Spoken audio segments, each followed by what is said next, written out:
Hi friends, इस video में हम बात करेंगे कि कौन सी वायर अच्छी होती है कॉपर या एल्युमिनियम ट्रांसफार्मर वाइंडिंग के लिए। काफ़ी इम्पोर्टेंट वीडियो है दोस्तों ये। और वीडियो के अंत में हम कंक्लूजन पे आएंगे कि कॉपर अच्छी है या एल्युमिनियम वायर। तो चलिए दोस्तों, नो टाइम पास, सीधे काम की बात। तो सबसे पहले समझते हैं दोस्तों ट्रांसफार्मर वाइंडिंग्स के बारे में। तो दोस्तों, जैसा कि हम जानते हैं कि ट्रांसफार्मर में दो वाइंडिंग्स होते हैं, एक प्राइमरी होती है, एक सेकेंडरी होती है। प्राइमरी में हम सप्लाई देते हैं और सेकेंडरी से हम आउटपुट लेते हैं। वाइंडिंग्स में दोस्तों कुछ इलेक्ट्रिकल पैरामीटर्स होते हैं। सबसे पहला होता है इंडक्टेंस और दूसरा है हमारा रेजिस्टेंस। तो दोस्तों, इंडक्टेंस ये हमारी एसी रेजिस्टेंस होती है, एसी सप्लाई पे रेजिस्टेंस जैसा एक्ट करता है। एक्सेल से हम इसे डिनोट करते हैं। और रेजिस्टेंस जो है दोस्तों, ये हमें कंसिडर करना पड़ता है लॉसेस के लिए। और ट्रांसफार्मर में एक्सेल यानी रिएक्टेंस की वैल्यू कम होती है रेजिस्टेंस से। तो हम यहाँ पे रेजिस्टेंस की बात करेंगे। एल्युमिनियम वायर का रेजिस्टेंस और कॉपर वायर का रेजिस्टेंस में क्या अंतर है। एग्जाम्पल के लिए समझिए दोस्तों, अगर सेम लेंथ की कॉपर वायर और एल्युमिनियम वायर लेंगे तो एल्युमिनियम वायर का जो रेजिस्टेंस होगा वो ज़्यादा होगा कॉपर वायर से। तो अगर फॉर एग्जांपल के लिए लूँ, कॉपर वायर हमारी 100 ओम्स की है तो एल्युमिनियम की वायर 120 ओम से लेके 150 ओम तक देगी, यानी ज़्यादा रेजिस्टेंस देगी। ये एग्जैक्ट वैल्यू नहीं है दोस्तों, ये सिर्फ मैं एग्जांपल के लिए आपको बता रहा हूँ कि एल्युमिनियम का जो रेजिस्टेंस होता है वो ज़्यादा होता है सेम लेंथ के लिए। ट्रांसफार्मर में दोस्तों दो टाइप के लॉसेस होते हैं, एक होता है ओहमिक लॉसेस और दूसरा कोर लॉसेस। ओहमिक लॉसेस ये वाइंडिंग्स में होते हैं और कोर लॉसेस ये डिपेंड करते हैं हमारे कोर के मटेरियल पे, तो इसकी बात अभी नहीं करेंगे।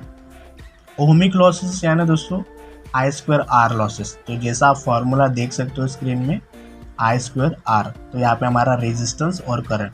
तो ओहमिक लॉस जो है हमारा रेजिस्टेंस और करंट पे डिपेंड करता है। तो जैसा आप यहाँ पे देख सकते हो, power loss equal to I²R, तो ये दोनों डायरेक्टली प्रोपोर्शनल रिलेशनशिप में है दोस्तों। तो दोस्तों थोड़ा डायरेक्टली प्रोपोर्शनल और इन्वर्सली प्रोपोर्शनल समझ लेते हैं। डायरेक्टली प्रोपोर्शनल में दोस्तों एक चीज़ अगर बढ़ेगी तो दूसरी वाली भी बढ़ती है, और दूसरी वाली अगर कम होगी या ये वाली कम होगी तो इधर की साइड भी कम होगी, तो साथ में बढ़ती है साथ में घटती है।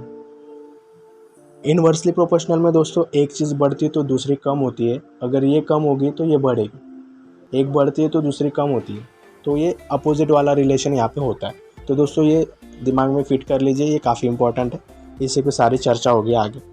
तो जैसा मैंने पहले बताया था दोस्तों कि वाइंडिंग्स में रेजिस्टेंस होता है, तो अगर मैं एल्युमिनियम वायर इस्तेमाल करता हूँ तो उसमें रेजिस्टेंस की वैल्यू ज़्यादा होगी और हमारे पावर लॉस भी ज़्यादा होंगे compare to copper winding transformer. और जैसे दोस्तों पावर लॉस बढ़ेंगे तो हमने एक फार्मूला पढ़ा रहता है इफ़िशेंसी का, efficiency equal to output power divided by output power plus losses.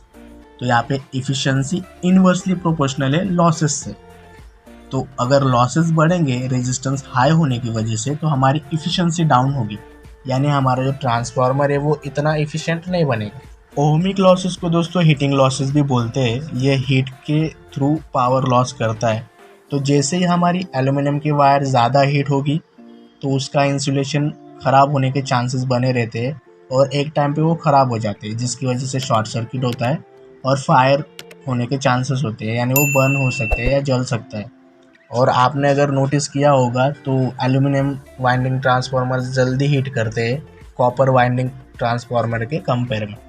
तो इतने सारे डिसएडवांटेजेस हमने देखे, थोड़े से फ़ायदे भी देख लेते हैं दोस्तों इसके।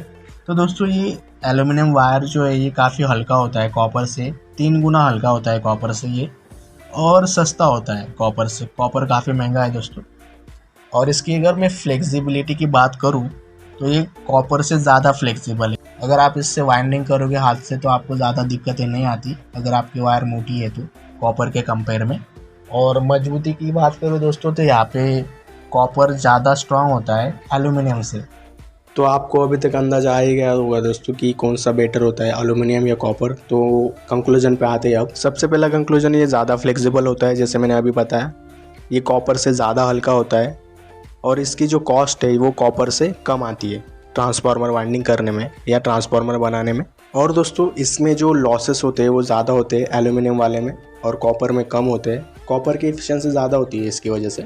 तो अगर आप ट्रांसफार्मर ख़रीदना चाहते हो तो कॉपर वाइंडिंग वाला ही ख़रीदेगा, एल्यूमिनियम वाला मत ख़रीदेगा, क्योंकि वो अच्छा नहीं होता है ओवरऑल अगर मैं बात करूँ तो। दोस्तों अगर आपको ये वीडियो अच्छी लगे तो लाइक कर दीजिए, दोस्तों के साथ ज़रूर शेयर करिए।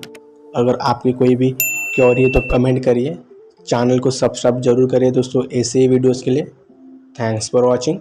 जय हिंद।